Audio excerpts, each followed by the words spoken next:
Hello दोस्तों, focus future के online platform में मैं हरिंद्र प्रताप आपका फिर से बहुत बहुत स्वागत करता हूं। दोस्तों, कैसे हैं आप लोग? उम्मीद करता हूं कि सभी बहुत अच्छे होंगे और अपने अपने अध्ययन कार्य में जुटे होंगे। मित्रों, मैंने जो विषय शुरू किया था वो इतिहास था और इतिहास में एक क्लास हो चुकी है। आज ये हमारी दूसरी क्लास है, ठीक है। और अभी समय ठीक से मेंटेन नहीं हो पा रहा है, इसलिए क्लासें थोड़ा सा विलम्ब से आ रही हैं।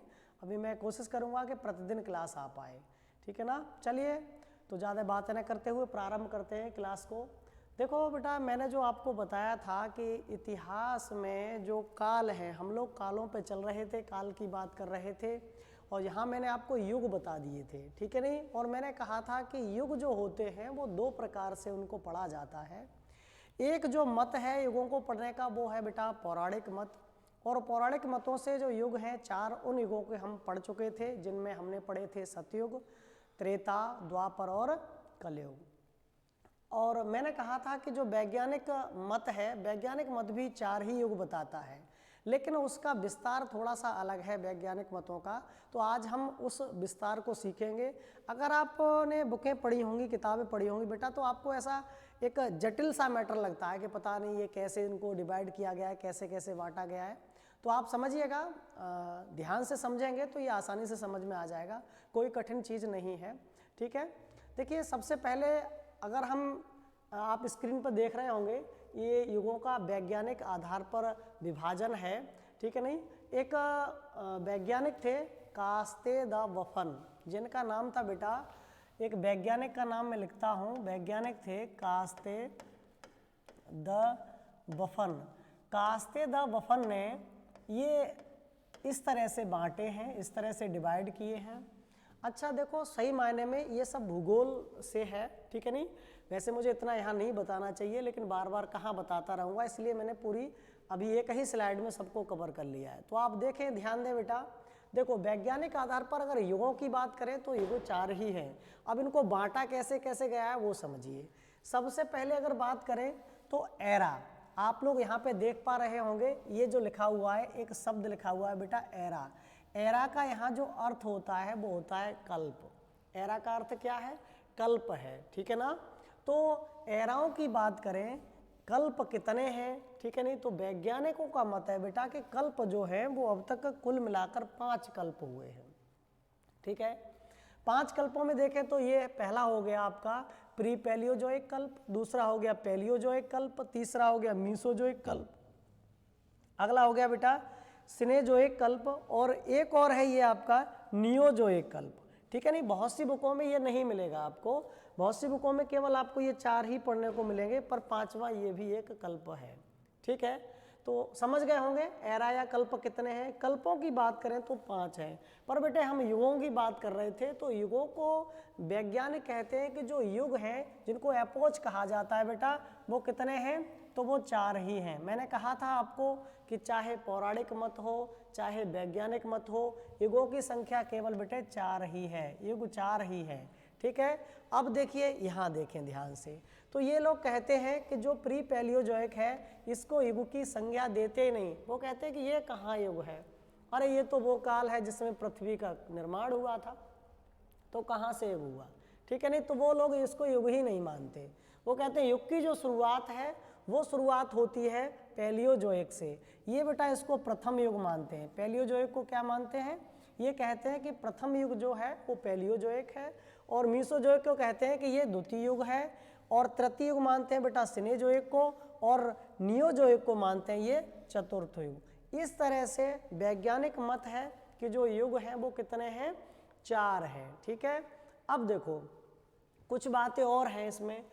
एपोच के अलावा एरा, एपोच के अलावा वैज्ञानिकों ने एक और इनका क्रम बनाया है पढ़ने के लिए बेटा, वो क्या है? पीरियड क्रम, ठीक है नहीं। पीरियड बनाया है इन्होंने कहा कि एरा हो गए, एपोच हो गया, पीरियड। पीरियड जो है वो शक को बोलते हैं। पीरियड क्या है? शक, ठीक है। ये भी एक इकाई है बेटा समय मापन की। तो इसमें अगर हम इसकी बात करें कि पीरियड्स कितने हैं, तो देखो कई एक पीरियड्स हैं, मतलब एक एक एरा को कई भागों में डिवाइड किया गया है। जैसे मैं अगर बात करता हूँ पहला, मतलब आप यहाँ से देखेंगे बेटे, ये जो आपका पैलियोजोइक है, पैलियोजोइक को जो बांटा गया है वो दो भागों में बांटा गया है। यहाँ से देखें, एक है आर्कियन और एक है प्री कैम्ब्रियन। बहुत सी बुकों में यहाँ पे पैलियोजोइक की जगह क्या होगा, प्री कैम्ब्रियन, क्योंकि वास्तव में ज़्यादातर जो समय वेस्ट हुआ था वो बेटा यहीं पे हुआ था। जो व्यतीत हुआ था समय वो प्री कैम्ब्रियन में व्यतीत हुआ था, पैलियोजोइक वाला। तो बहुत सी जगह इसको क्या कह देते हैं, आपका प्री पैलियोजोइक को प्री कैम्ब्रियन भी बोल दिया जाता है, और ऐसे ही बेटे पैलियोजोइक को केवल कैम्ब्रियन बोल दिया जाता है। ठीक है ना, तो यहाँ से याद रखेंगे। अच्छा, ये वो काल है जिसमें बेटे होता क्या है इस काल में, आर्कियन काल, प्री कैम्ब्रियन काल में। तो इस काल में केवल और केवल हम ये कहेंगे कि पृथ्वी अपने वास्तविक स्वरूप में आ पाती है। पृथ्वी का निर्माण है ये, पृथ्वी अपने वास्तविक स्वरूप में आती है। ठीक है नहीं, तो बस यही काम था इसमें, और कोई विशेष बातें नहीं है। अगला देखिए, आगे चलते हैं। तो बेटा दूसरा जो था क्रम में पैलियोजोइक, ठीक है, जिसको कैम्ब्रियन भी बोल देते हैं क्योंकि इसका पहला जो युग है वो क्या है, कैम्ब्रियन है। तो ये जो पैलियोजोइक है इसमें पहला कैम्ब्रियन और ऑर्डोवियस, उसके बाद है आपका सिल्यूरियस, अगला है आपका डिवोरियन, अगला है आपका कार्बोनिफेरस और अगला है आपका पार्मिनियन। तो ये बेटा आप कुल मिला के देख रहे हैं, इसको जो बांटा गया है वो 6 भागों में बांटा गया है। ठीक है ना। अच्छा, इस क्रम में क्या हुआ है, तो चट्टानों का जो निर्माण है, चट्टानों का जो निर्माण होना शुरू हुआ है वो इसी क्रम में शुरू हुआ है। विशेष तौर पे शुरुआत तो यहीं से हो जाती है प्री कैम्ब्रियन से। जैसे अगर हम बात करते हैं अरावली है और जो धारवाड़ की चट्टानें हैं बेटा, धारवाड़ की चट्टानें और अरावली की जो चट्टानें हैं वो प्री कैम्ब्रियन से ही बनना शुरू हो गई थी, लेकिन वास्तव में वर्तमान स्वरूप, अपना वास्तविक जो उनका निखार स्वरूप आया वो इस काल में जाके आया था। तो विशेष तौर पे अगर इसमें हम बात करें तो धीरे धीरे चट्टानें बनना शुरू हुई हैं। ठीक है नहीं, चट्टानें बनने के अलावा फिर आप देखेंगे कि चट्टानें जब बनी तो वहाँ से चट्टानों के निर्माण के बाद पृथ्वी पर जगह जगह महासागर बन गए। ठीक है नहीं, हालांकि पहले पूरी पृथ्वी पर एक ही सागर था, पूरी पृथ्वी क्या थी, केवल एक पानी ही पानी था बेटा। उसके बाद जब चट्टानें बनना हुई तो जगह जगह पानी का बंटवारा हो जाता है, तो महासागरों का निर्माण भी इसी युग में हुआ है। अगला देखिए, अगला है बेटा क्रम में, वो है आपका मीसोजोइक काल। तो मीसोजोइक को देखो बांटा गया है, वो आपका ट्रियासिक में बांटा गया है, एक है आपका जुरैसिक है और एक है आपका क्रेटेशिया, 3 में इनको बांटा गया है। इनमें से एग्जाम की दृष्टि से अगर मैं बात करूं तो बेटा ये वाला ज़्यादा महत्वपूर्ण है, जुरैसिक काल, जो बहुत बार आपको पूछा जाता है। ट्रियासिक काल में क्या है, तो ट्रियासिक काल की बात करें तो हम कहेंगे कि जीवन, पृथ्वी पर जीवन की शुरुआत हो जाती है। और बेटा जुरैसिक काल में पृथ्वी पर डायनासोर जैसे बड़े बड़े जीव जंतु जन्म लेते हैं, और क्रेटेशिया में ये डायनासोर जैसे जीव जंतु नष्ट हो जाते हैं, खत्म हो जाते हैं। और यहीं पर जब डायनासोर विलुप्त होते हैं तब बेटा बहुत छोटे छोटे मैमल्स बच जाते हैं, या हम ये कहेंगे कि इसी समय क्रेटेशिया में ही मैमल्स की उत्पत्ति होती है। मैमल्स होता है बेटा स्तनधारी। मैमल्स क्या होता है, तो हम कहेंगे कि स्तनधारी, तो छोटे छोटे स्तनधारियों का जन्म क्रेटेशिया से ही होता है। ठीक है नहीं, और बाद में फिर उन्हीं स्तनधारियों से क्या होता है, आपका मनुष्य की उत्पत्ति होती है। ठीक है, अगला देखिए, इसके बाद सिनेजोइक की बात करें बेटे, तो सिनेजोइक को जो बांटा गया है वो आप देख रहे हैं 5 भागों में बांटा गया है। एक है आपका पहला पैलियोसीन है। देखो ये तो बेटा इन दोनों में अंतर रखना, एक है प्लायोसीन और एक है पैलियोसीन। ठीक है ना, हालांकि एग्जामों में सामान्यतः इनसे क्वेश्चन नहीं बनते हैं, पर एक सीरीज थी समझने के लिए, तो आप बार बार पढ़ते हैं, समझने में दिक्कत होती है, इसलिए मैंने यहाँ सबको कवर कर दिया है। ठीक है बेटा, अगला देखिए, इयोसीन है, उसके बाद है ओलिगोसीन है, उसके बाद मायोसीन है। ठीक है, और फिर प्लायोसीन था। तो ये जो क्रम है इसमें हम कहेंगे कि जो मनुष्य है, जो होमो सैपियंस मानव है बेटा, वो उद्गम होता है इस कालक्रम में। ठीक है ना, और इसके बाद अगर हम बात करें, अगला एक और रह गया क्रम में, वो है आपका नियोजोइक काल। नियोजोइक की अगर बात करें तो आधुनिक जो वर्तमान में मनुष्य है उसको हम कहेंगे, जिसको 2 पार्टों में बांटा गया। एक है आपका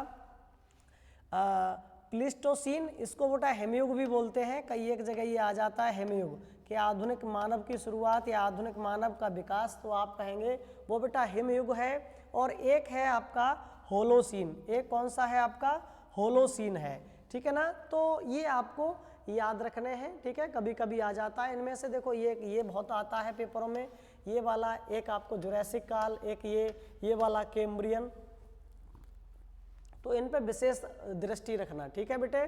तो इस तरह से मैंने आपको बताया था कि जो युग बांटे गए थे वो दो तरह से बांटे गए थे, ये वैज्ञानिक मत है। एक बात और जानिए जो मैंने आपको बताई थी, मैंने कहा था कि पुराण जो कहते हैं बेटा, पुराण ये कहते हैं कि सतयुग बहुत अच्छा युग था। सतयुग के बाद फिर क्या हुआ है कि चीज़ों में गिरावट आई, सतयुग से थोड़ा सा बुरा त्रेता हुआ, फिर द्वापर में और बुराइयां बढ़ जाती हैं और कलयुग में सबसे ज़्यादा बुराइयां हैं, ऐसा पौराणिक मत है।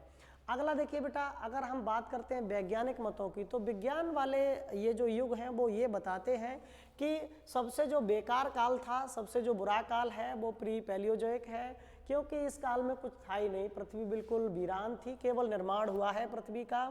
उसके बाद वो कहते हैं कि पैलियोजोइक काल शुरू हुआ, और पैलियोजोइक काल में यहाँ पर कुछ चीज़ों का बढ़ना शुरू हुआ पृथ्वी पर, जैसे चट्टानें वगैरह इस काल से शुरू हो जाती हैं।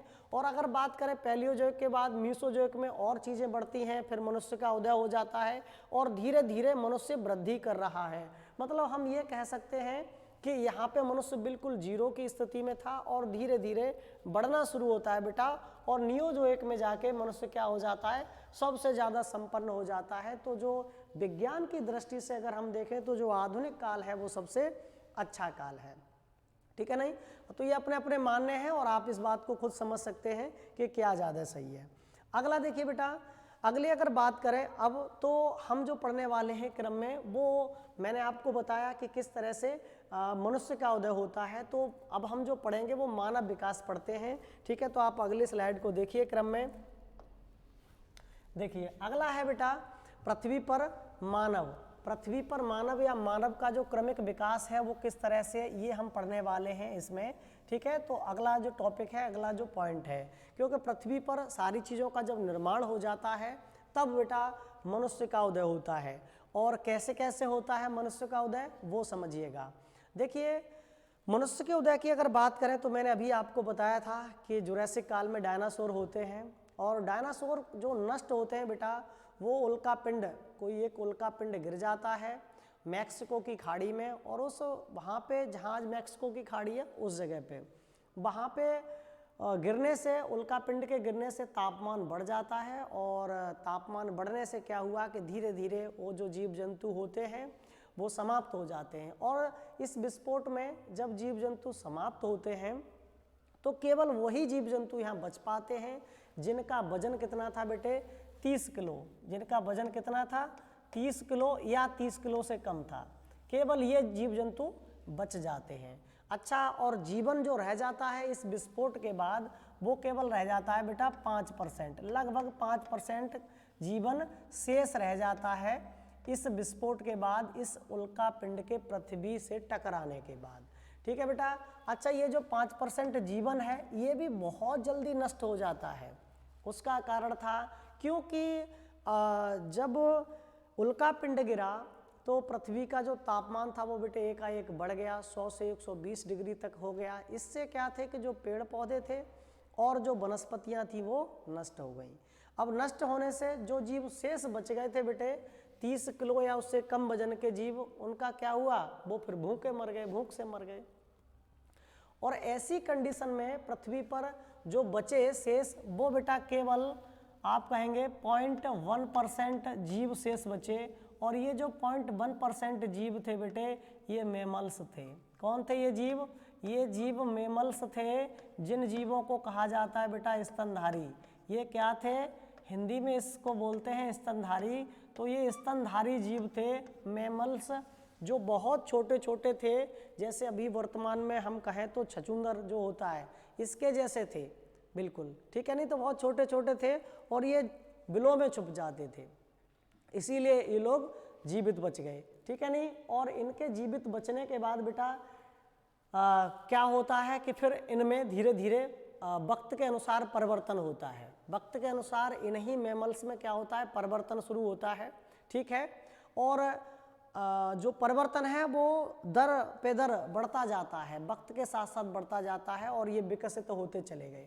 अच्छा, एक और बात, इससे पहले ये तो मनुष्य का क्रमिक विकास है, मैं केवल बात करता हूँ कि पृथ्वी पर जीवन कहाँ से आया। तो अगर इस बात को भी हम देख लें बेटे कि पृथ्वी पर जीवन कहाँ से आया, ये जो मैंने बात बताई थी वो मनुष्य का क्रमिक विकास था। तो पृथ्वी पर जो जीवन आया, पृथ्वी पर जो जीवन की शुरुआत होती है बेटा वो जलीय जीवों से होती है। कहाँ से होती है, जलीय जीवों से। जलीय जीवों की बात करें तो जलीय जीवों में सबसे पहले ऐसे जीवों का जन्म होता है जो बिना हड्डियों वाले थे। कैसे जीव थे, बिना हड्डियों वाले छोटे छोटे जीवों का जो उदय है वो जल में होता है, ठीक है नहीं। और वहीं से ऑक्सीजन बनना शुरू होती है, क्योंकि वो छोटे छोटे जीव जैसे थे, उन्होंने अपना एक ढेर जैसे बना लिए थे, वहाँ से ऑक्सीजन बनना शुरू हुई थी, ठीक है नहीं।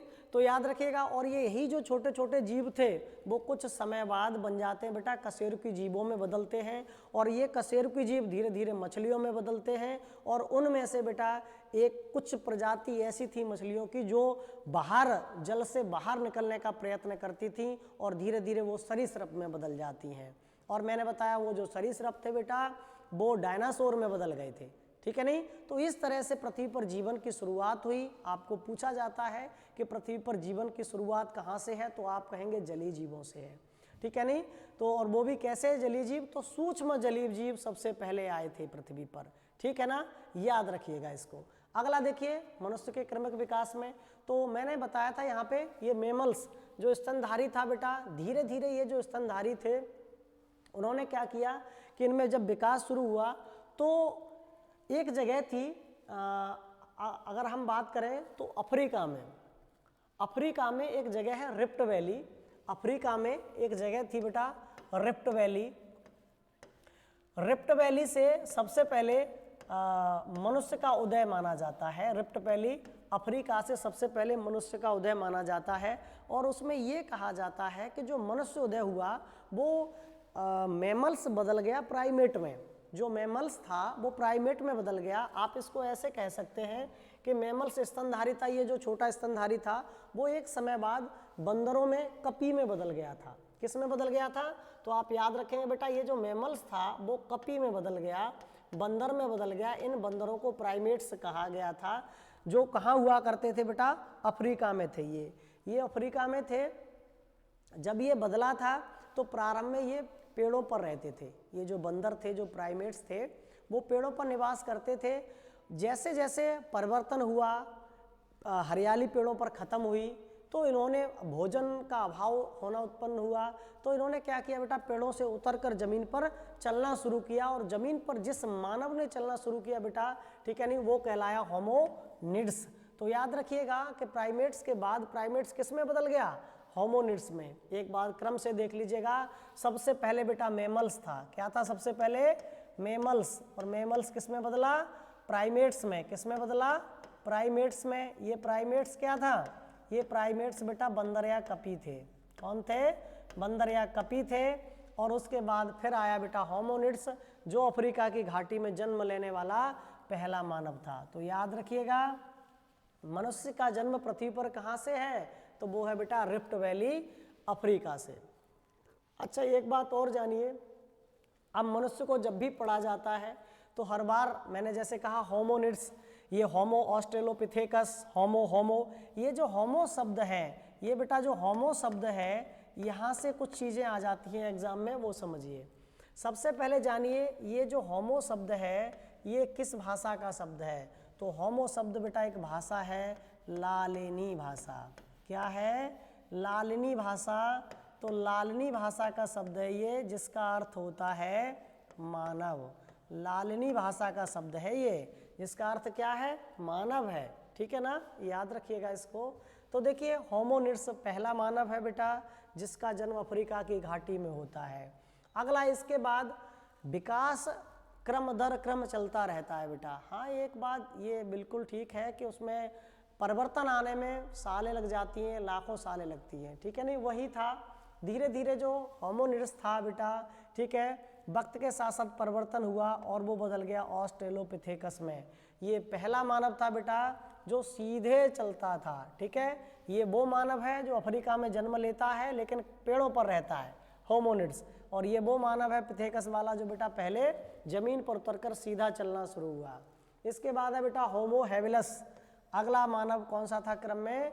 होमो हैबिलस था। और ये जो मानव था बेटा पाषाणों का प्रयोग करता था। ये पाषाण मीन्स पत्थर, पत्थरों का प्रयोग करने वाला पाषाण युग का मानव था होमो हैबिलस। और इसी ने बेटा सबसे पहले पत्थरों के औजार बनाए थे। अगर इन औजारों की बात करें तो सबसे पहले ये कुल्हाड़ बनाना सीखे थे, कुल्हाड़ी बनाना सीखे थे, ठीक है नहीं। सबसे पहले ये लोग क्या बनाते थे? कुल्हाड़ या कुल्हाड़ियाँ बनाते थे, ठीक है नहीं। ये ला है बेटा, ठीक करना है इसको। ये कुल्हाड़ बनाना सीखे थे या कुल्हाड़ियाँ बनाना सीखे थे। तो औजारों में जो पहला औजार बनाया वो इन्होंने हस्त कुल्हाड़ बनाया था बेटा, ठीक है। इसके बाद देखिए फिर जो मनुष्य उत्पन्न होता है वो है होमो इरेक्टस। और होमो इरेक्टस देखिए ये जो मानव था, ठीक है नहीं, ये हस्त कुल्हाड़ों को बनाता था। लेकिन इसके जो हस्त कुल्हाड़ थे वो इनकी अपेक्षा काफ़ी तीव्र, काफ़ी तेज नुकीली धारियों वाले होते थे। यहाँ केवल बनाता है लेकिन वो इतना अच्छा परफेक्ट नहीं है। लेकिन यहाँ जब बनाता है मानव तो बेटा ये प्रयोग करता था। यहाँ तो आप इसको कह सकते हैं कि हस्त कुल्हाड़ का प्रयोग करने वाला मानव है बेटा, ये प्रयोग करता था, ठीक है नहीं। अगला पूछा जाता है आपका अग्नि का आविष्कारक मानव कौन सा है? तो बेटा अग्नि का आविष्कारक भी इरेक्टस मानव है। अग्नि का आविष्कारक देखिए इसमें बड़ा दिक्कत होती है तो वो मैं आपको स्पष्ट कर देता हूँ बेटा। अग्नि का आविष्कारक का मतलब है कि सबसे पहले आग से जो मानव परिचित हुआ था वो क्या था? वो मानव होमो इरेक्टस था, ठीक है नहीं। इसी मानव को कहीं जंगल में लगी हुई आग मिल गई होगी, ठीक है नहीं। अब सोच के देखिए मनुष्य तो तब कुछ नहीं जानता था बेटे, ठीक है। और अचानक से जंगल में जब कहीं आग लग गई होगी, ठीक है, तो वो पहुंचा होगा तो उसने पहली बार आग देखी थी। हालांकि वो प्रयोग करना तो न पाषाण काल में सीख पाता है, पर याद रखिएगा आविष्कारक मानव यही कहा जाता है होमो इरेक्टस। अगला देखें, अगला है क्रम में होमो सैपियंस। और बेटा ये जो होमो सैपियंस है इसमें निएंडरथल इसको बोलते हैं, पूरा नाम होमो सैपियंस निएंडरथल। ये जो मानव है वो जर्मनी की घाटी में रहने वाला मानव है, जर्मनी में निवास करते थे।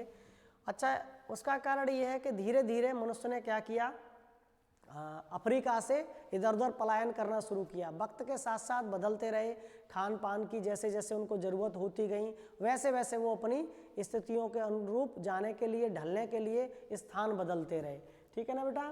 तो अगला देखिए, अब ये मानव क्या सीख गया था? तो ये मानव बुद्धिमान मानव था बेटा।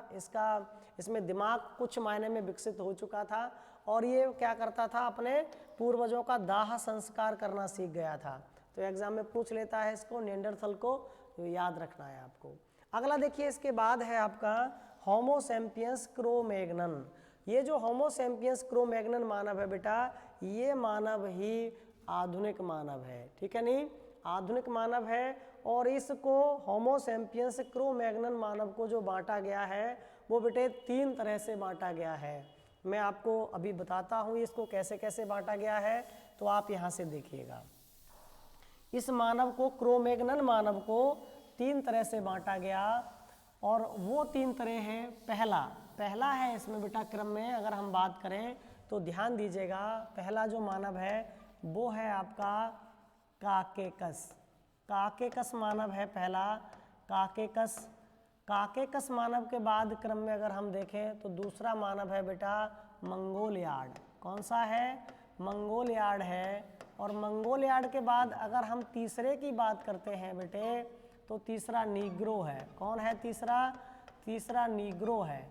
तो इस तरह से जो क्रो-मैग्नन है उनको 3 भागों में डिवाइड किया गया है और इनको आप आसानी से पहचान भी सकते हैं।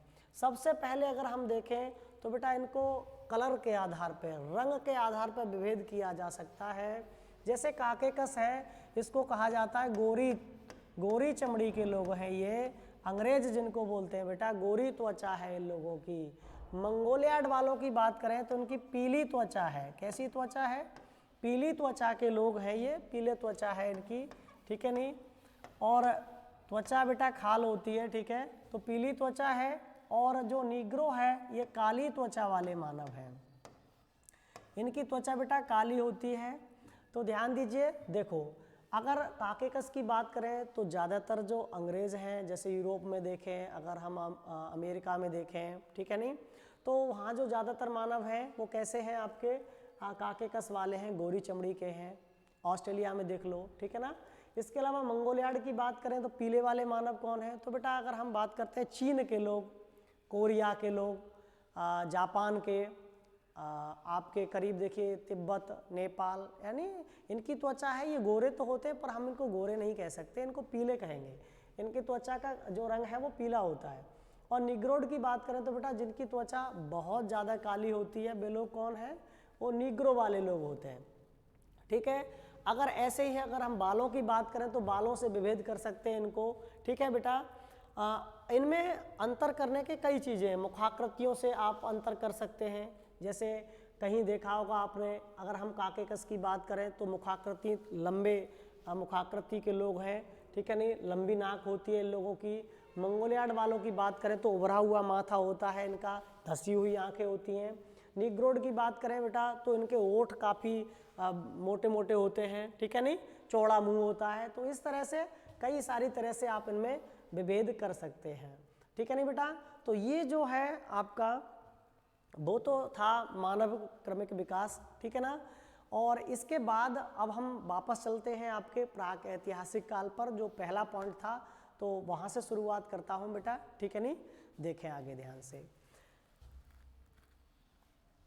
तो ध्यान दीजिएगा। जैसे अगर हम बात करें पाषाण काल, और पाषाण काल मैंने बताया था इतिहास को, मैंने पहले वीडियो में आपको जो ये शुरुआत की थी तभी बताया था बेटे कि इतिहास को पढ़ने के लिए 3 पार्ट में बांटा गया है। उसमें जो प्राक ऐतिहासिक काल है या जो प्रौढ़ ऐतिहासिक काल है उसी को क्या कहते हैं? पाषाण काल। तो इस सही माने में यही है बेटा आपका प्राक ऐतिहासिक काल।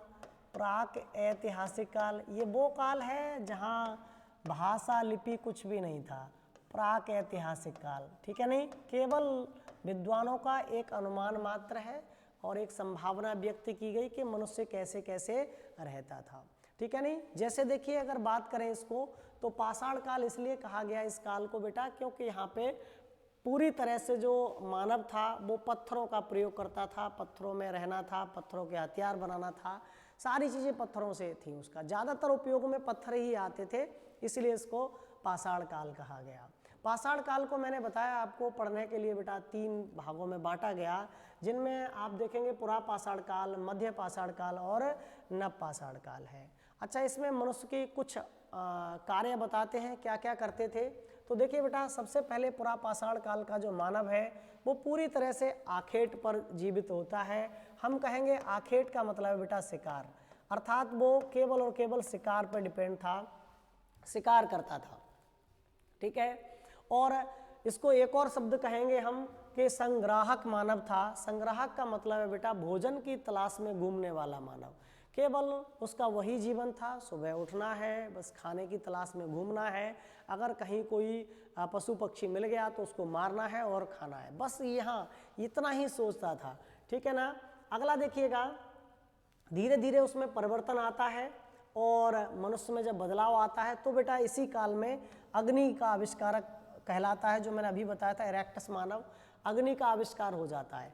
अच्छा, अग्नि क्या है? तो जंगलों में जो लगने वाली आग है, आपने हिंदी में पढ़ा होगा कि जंगलों में लगने वाली आग को क्या कहते हैं, अगर पढ़ा है तो मुझे कमेंट करिए और बताइए बेटा, ठीक है नहीं। तो जंगलों में जो पेड़ों की विशेष तौर पे बांस की रगड़ाहट से लगने वाली आग है बेटा, वो लग जाती थी। तो हो सकता है संभवतः मनुष्य ने उसी आग को सबसे पहले देखा होगा और शायद कहीं जलवल गया होगा, इसलिए वो डर गया था, ठीक है। तो खोज करता माना जाता है पर प्रयोग में लाना नहीं सीखा। प्रयोग में लाने का अर्थ है कि वो जला ले, खुद से जला ले, जब उसको ज़रूरत हो जला ले, बुझा दे, तो वो कहेंगे प्रयोग में लाना, वो मनुष्य यहाँ पे नहीं सीख पाता है, ठीक है बेटा। अच्छा, एक और बात, वो इतना ज़रूर सीख जाता है आग की खोज के बाद में कि गुफाओं में रहना सीख जाता है। उसे पता था कि जंगली जानवरों से अगर सुरक्षित रहना है तो गुफाओं में रहना होगा, ठीक है नहीं। तो इस तरह से मनुष्य क्या करता है बेटा, गुफाओं में रहना सीख जाता है। अगला देखिए, फिर बेटा जो अगर हम मध्य पाषाण काल में देखें तो मध्य पाषाण काल में पशुपालन। और पशुपालन में बेटे क्या होता है कि जो पहला पालतू पशु बनाया जाता है वो बनाता है कुत्ता। कुत्ता को बेटा पहला पालतू पशु बनाया जाता है इस काल में। एक और बात देखें कि जो कुत्ता है, कुत्ता दो तरह से बहुत मदद करता था इनकी। एक तो शिकार करने में बहुत मदद करता था, ठीक है नहीं, और दूसरा अगर बात करें शिकार के अलावा तो इनकी सुरक्षा में भी बहुत मदद करता था। इसीलिए संभवतः कुत्ते को पहला पालतू पशु बनाया गया। अगला अगर बात करें कि नदी तटों पर अधिवास, तो मैंने बताया था मनुष्य ने नदी के तटों पर रहना सीख लिया था। उसका कारण है बेटा कि पशुपालन आप करेंगे तो पशुओं को खाने के लिए चारा चाहिए, पानी चाहिए, ठीक है नहीं, तो जाहिर सी बात है आप इतना ढेर सारा चारा पानी की व्यवस्था नहीं कर पाएंगे।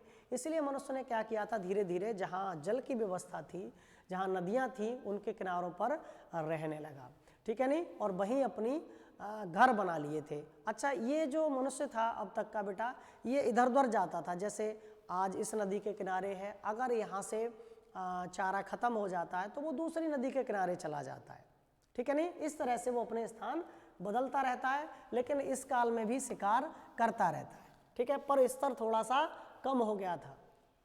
अगली अगर बात करें नवपाषाण काल की, तो इस काल में बेटा मनुष्य कृषि करना सीखता है और पहली जो फसल उगाता है, याद रखिएगा, वो फसल जौ है।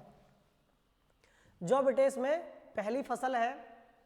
दूसरा देखें, अगर पहिए की बात करें तो इसी काल में पहली बार मनुष्य पहिया बनाना सीखता है। तो पहिए का आविष्कारक मानव है नवपाषाण काल का। अगला अगर बात करें स्थायी आवासों की, तो मनुष्य ने अपने बेटे नदियों के किनारे ही क्या बना लिए, स्थायी आवास बना लिए। स्थायी का मतलब है कि वो अब बार बार इधर उधर नहीं जाते थे। ये मानव अब जाने वाला नहीं है, इधर उधर नहीं घूमता था, स्थायी आवास बना लेता है। अगला है आग का प्रयोग। तो बेटे आग का प्रयोग मानव ने इस काल में सीखा था। नवपाषाण काल में आग का प्रयोग करना सीख लेता है।